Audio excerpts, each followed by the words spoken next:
Hello guys, আসসালামু আলাইকুম। আছো? আশা করি আলহামদুলিল্লাহ সবাই অনেক অনেক ভালো আছো। তোমাদের জন্য আজকে একটা নতুন ব্লগ নিয়ে আসলাম। আজকে হলো সবে মেরাজের রোজা। আজকে সবে মেরাজের রাত। আজকে সবে আমি সবার জন্য রোজা রেখে দোয়া করি আল্লাহ যেন সবাইকে সুস্থ রাখে, ভালো রাখে, প্রত্যেকের মনের আশা যেন আল্লাহ পূরণ করে। তো গাইস, আজকে আমি কি কি রান্না করব, রান্নাও করব, সাথে তোমাদের সাথে কিছু কথা বলবো। দেখতে থাকো সবাই আমার পুরো ভিডিওটা। আমি তোমাদের সাথে কি কি কথা বলি আর কি কি রান্না করি।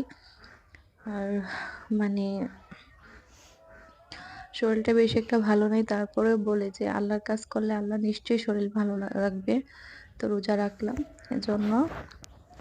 তো গাইস, আজকে আমি রান্না করব হলো নদীর ছোট ছোট মাছ। এগুলা হলো চেওয়া মাছ, নদীর মাছ রান্না করব টমেটো দিয়ে। আর রান্না করব হলো ফুলকপি ভাজি। তো একটা একটা করে রান্না বসাবো, তোমরা সবাই দেখতে থাকো আমার পুরো ভিডিওটা। অবশ্যই অবশ্যই তোমরা আমাকে ভালো সাপোর্ট দিও, ইনশাল্লাহ আমি তোমাদেরকে প্রতিদিন ভিডিও দেওয়ার চেষ্টা করব। তো গাইস, এখন আমি রান্না বসাই দিছি।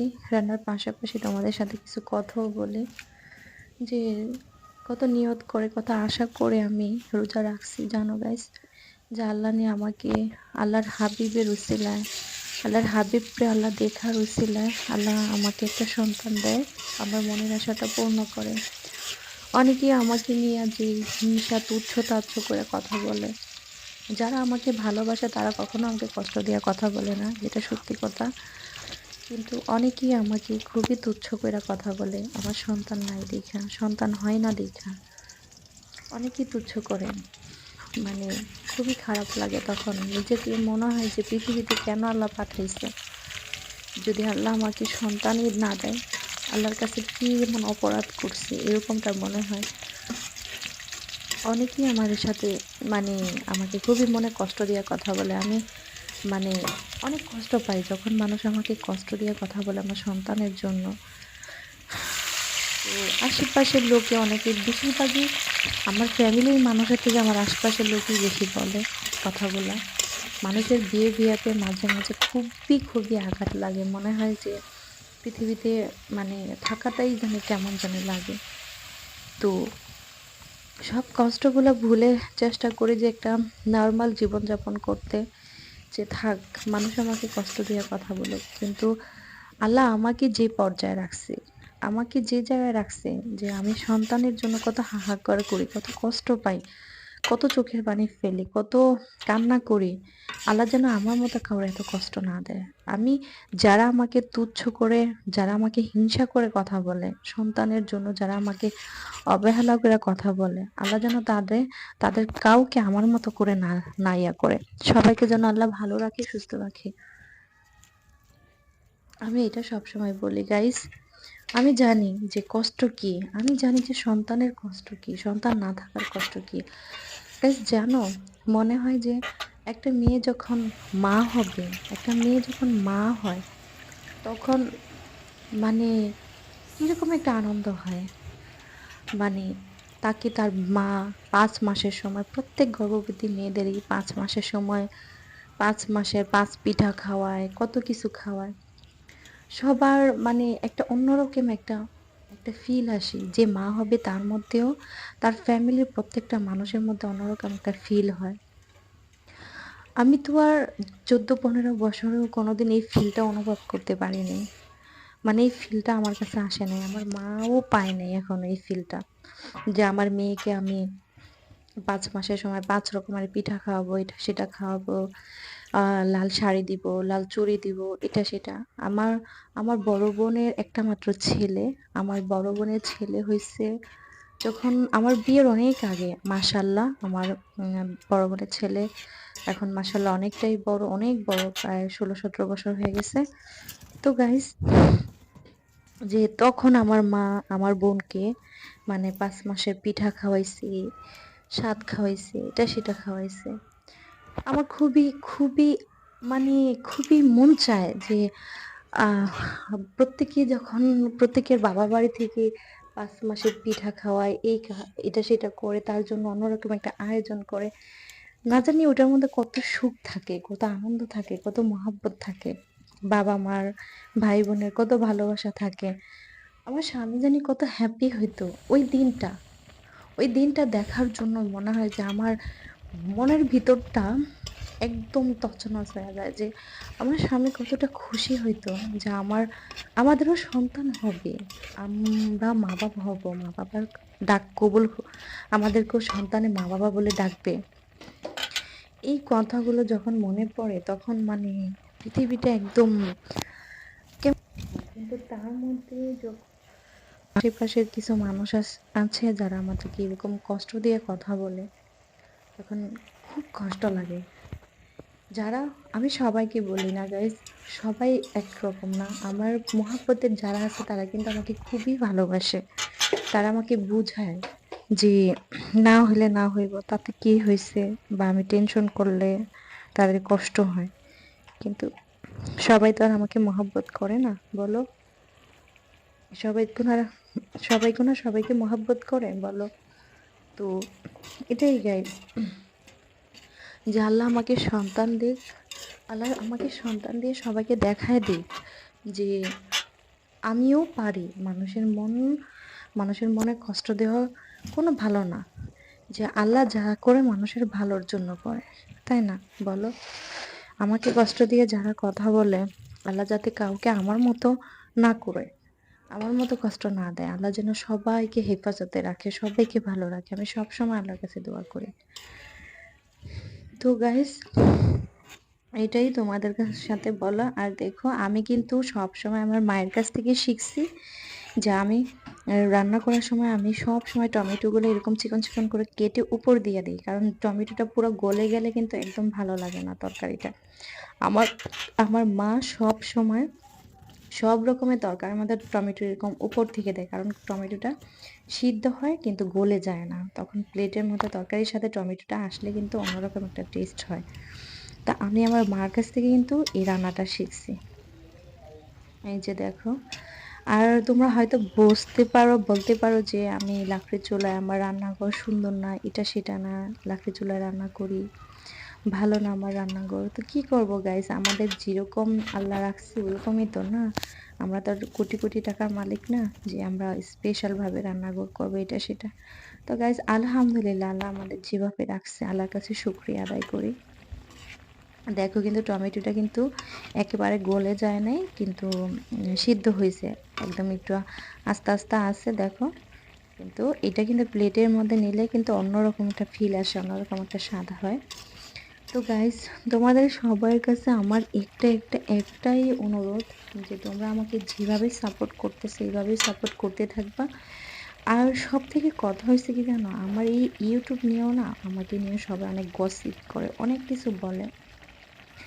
মানে আমাকে নিয়ে হিংসামি করে কথা বলে, আমি ইউটিউবিং করি, এটা সেটা ওইটা, কত কি বলে বলো। কিন্তু কি করব গাইস, বলো? সন্তান থাকলে সন্তানদের সময় দিতাম। নামাজ রোজা যে বলো, তোমরা বলবা কেউ আমাকে কমেন্টসে যে নামাজ রোজা করবেন। হ্যাঁ, আমি নামাজ রোজা ইনশাল্লাহ আল্লাহ পাকের রহমতে 5 ওয়াক্ত নামাজ পড়ি, আল্লাহর নির্দেশ অনুযায়ী চলি গাইস। কিন্তু যখনই একটু মনটা খারাপ লাগে, ভালো লাগে না, দিনটা কাটে না, তখনই আমি কিন্তু একটা ইউটিউবে ভিডিও করি, ভালো লাগে আমার। আমার নিজের কষ্টগুলো তোমাদের সাথে শেয়ার করলে একদম আমার বুকের মধ্যে যে কষ্টটা চাপা থাকে সেই কষ্টটা কিন্তু অনেকটা হালকা হয়ে যায়। যে সত্যি কথা বলতে আমি অনেকটাই কষ্ট কম ফিল করি তোমাদের সাথে শেয়ার করলে। তো গাইস, এটাই, তোমরা সবাই সবাই খাস করে অন্তর থেকে দোয়া করবা যে আমার হাজব্যান্ড তো আসছে সৌদি আরব থেকে, প্রায় 6 মাসের ছুটি নিয়ে আসছে, 8 মাস হয়ে যেতেছে বাংলাদেশে আসছে। আল্লাহ চাইলে কিন্তু প্রতি মুহূর্তে সবকিছু দান করতে পারে, প্রতি মুহূর্তে সবকিছু দিতে পারে। তো গাইস, আল্লাহ চাইলে সবকিছুই সম্ভব। আমার হাজবেন্ডকে আমি কালকেও বলছি, আল্লাহ চাইলে সবকিছুই সম্ভব। আল্লাহ যদি দেয়, কোনো সমস্যা না, কিছুই কিছু না, যদি আল্লাহ দেয়। তো এটাই গাইস, আল্লাহ ইনশাল্লাহ, তোমরা কি বলো জানি না, ইনশাল্লাহ। দেখো গাইস, এই চিংড়ি মাছগুলো একদম নদীর, এটার সাথে কিন্তু একটু বড় সাইজের চিংড়ি মাছও আছে।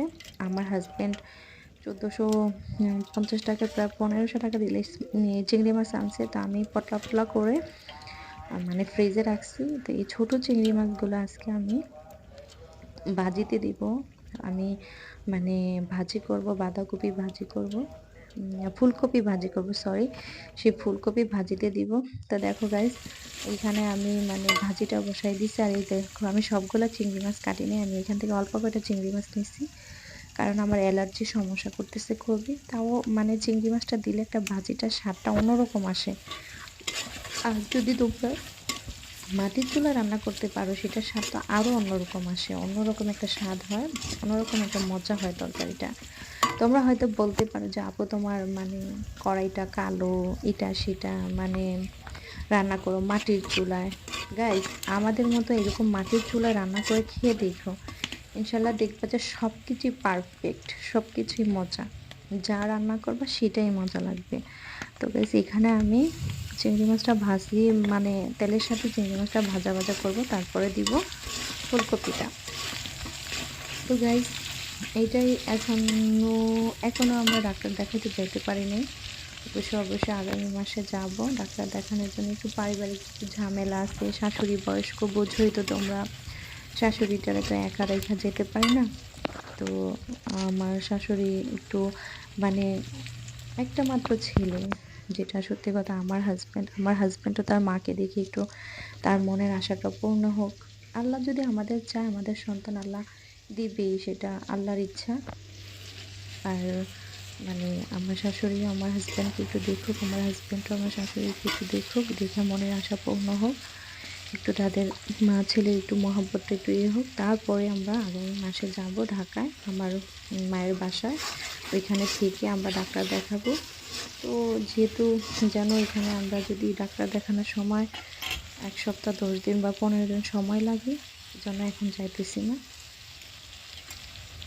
কয়েকদিন পরে যাব ঢাকায়। এজন্য একটু সময় নিতেছি যে কয়েকদিন পরে ঢাকায় গেলে যেন আমরা কয়েকটা দিন থেকে ডাক্তার দেখাতে পারি। এবার আমার শাশুড়িও তার ছেলেকে দেখুক, তার ছেলেও তার মাকে দেখুক। দুজনের ভালোবাসাটা মানে আমি জানি যে একটা সন্তান না থাকলে যে আমি সন্তান নাই দেখে আমি কতটা কষ্ট পাই সন্তানের জন্য। আর আমার শাশুড়ির তো মানে একটা মাত্র ছেলে, সেও তো নিশ্চয়ই ছেলের জন্য খুবই হাহাকার করে, খুবই কষ্ট পায়। এই জন্যই আমি মানে আমরা এখনো যাইতেছি না, যাব কয়েকদিন পরে ইনশাল্লাহ ইনশাল্লাহ। তো সবাই দোয়া করো, ডাক্তার কবিরা যেগুলো হলো সব উসিলা। আর আল্লাহ পাক রব্বুল আলামিন হলো দেওয়ার মালিক, সব কিছুর মালিক। আল্লাহ চাইলে মানুষের সম্পূর্ণ আশাটা পূর্ণ হয়, সব আশাই পূর্ণ হয়। আল্লাহ মানুষের আশা দুদিন হাজার পরে প্রত্যেকের আশাই পূর্ণ করে, হয়তো আমরা বুঝতে পারি না। আল্লাহ আমাদের কষ্ট দেয় না, অবশ্য আমাদের মন পরীক্ষা করে যে আল্লাহর কষ্টে কি আমরা কি ধৈর্য হারা হয়ে যাই, না ধৈর্য ধরে রাখতে পারি। তো গাইস দেখো, আমার স্বামী আমি 14টা বছর ধরে আমরা ধৈর্যই কিন্তু ধরে আছি। আমরা কখনো আল্লাহর কাছ থেকে ধৈর্য হারা হয়ে যাইনি যে আল্লাহ কেন আমাদেরকে সন্তান দেয় না, কেন আমাদেরকে সন্তান দেয় না, এরকম কোনো কিছুই কিন্তু আমরা কখনো বলিনি। আমরা খুবই ধৈর্য সহকারে ছিলাম। দেখো, এই 14-15 বছর ধরে যে আমাদের সন্তান হয় না, আমাদের জায়গায় যদি অন্য কেউ হতো তাহলে এমন আছে তাদের সংসারও টিকলো না। যে হয়তো কেউ বলতো যে ওয়াইফের কারণে মানে সন্তান হয় না, তোর ওয়াইফকে ডিভোর্স দিতে হইব, বা আমার স্বামী বলতো যে ডিভোর্স দিতে হইব, কোনো কিছু সংসারে ঝগড়াঝাটি হইতো, ইত্যাদি ইত্যাদি অনেক কিছু। কিন্তু আমরা ধৈর্য ধরে আছি দেখেই না এতদিন মানে সহ্য করে আছি গাইস। মানে আমাদের মধ্যে সেই শক্তিটা আল্লাহ দিছে যে আমরা সহ্য করতে পারি। আমরা কিন্তু সেই মানে ধৈর্যটাই ধরে আছি এখনো, যে ইনশাল্লাহ একদিন আমাদের আশা আল্লাহ নিশ্চয়ই পূরণ করবে। আল্লাহর কাছে অনেক মাল আছে, অনেক কিছু আছে। আল্লাহ চাইলে প্রত্যেকের আশা, প্রত্যেককে গাড়ি বাড়ি কোটি কোটি টাকা পয়সা সবকিছু দিতে পারে চোখের পলকে। চোখের পলকে আল্লাহ লাকিরে ভিখারি লাকি করতে পারে। তো সেই আল্লাহর দিকে সব সময় মানে বছরের পর বছর হাত তোলা আর দুইটা চোখ দিয়ে সেই আল্লাহর কাছে তাকিয়ে আছে। একমাত্র যার কাছে তাকাইলে আমাদের দিনটা ঠিক হবে, ঠিক তার কাছেই তাকায় আছি গাইস। এমনিতে সবাই যখন আমাদের সাথে একটু হিংসা করে কথা বলে, আমাকে নিয়ে একটু তুচ্ছ-তাচ্ছ করে কথা বলে, তখনই মনে কষ্ট এসে পড়ে যে মানুষ কেন এরকম? যে আল্লাহ যদি আমাদেরকে না দেয় আমরা কী করবো বলো? আল্লাহ হয়তো আমাদের ধৈর্য পরীক্ষা করতেছে, আল্লাহ হয়তো আমাদের মন পরীক্ষা করতেছে, তাই না বলো? কিন্তু অনেকের কথা শুনলে তখন মানে মনে হয় যে পৃথিবীটাই মিথ্যা। আমরা কিন্তু এমনিতে খুবই হ্যাপি আছি, খুবই ভালো আছি। কিন্তু মানুষ যখন আমাদেরকে হিংসা করে, তুচ্ছ করে কথা বলে, তখনই মনে হয় যে খুবই কষ্ট লাগে, জাস্ট খুবই কষ্ট। এক কথায় তোমরা হয়তো যারা আমার মতো আছে তারা বুঝতে পারবে যে সেই কথাটা কীরকম। তো গাইজ, তোমাদের কাছে এটাই কথা, সবাই আমার জন্য একটু অন্তর থেকে, একটু মন থেকে দোয়া করবা। আল্লাহ যেন আমাদের আশা পূর্ণ করে, আল্লাহ যেন আমাদের মনের আশা পূর্ণ করে, আল্লাহ যেন আমাদের একটা সন্তান দেয়, আল্লাহ যেন আমার, শুধু আমার নয়, যাদের সন্তান নাই প্রত্যেকটা মেয়েদের যেন আল্লাহ মনের আশা পূর্ণ করে, তাদের জন্য সন্তান মা ডাক শোনার তৌফিক দান করে। ইনশাল্লাহ ইনশাল্লাহ আমি আমার জন্য এবং পৃথিবীর প্রত্যেকটা মেয়ের জন্য দোয়া করি, যারা আমার মতো সন্তানের জন্য সারাক্ষণ চোখের পানি ফেলে, সারাক্ষণ কান্নাকাটি করে। ব্যাস এটাই। আল্লাহ তুমি মানুষের মানে মাঝে মাঝে মনে হয় যে আল্লাহ তুমি আর আমাকে ধৈর্য ধর, আর আমার পরীক্ষা নিও না, আমার পরীক্ষা এবার সব শেষ করে আমাকে পরীক্ষা পাশ করিয়ে দাও, আমাদের একটা সন্তান দাও। আমার আমার মা হওয়ার খুব ইচ্ছা, আমার মা হওয়ার খুব শখ, আমিও মা হতে চাই। আমিও মা হলে একটা মেয়ে কী কী অনুভব করে সেগুলো আমিও নিতে চাই। তো সবাই গাইজ ভালো থাকবা, সুস্থ থাকবা। আল্লাহ হাফিজ।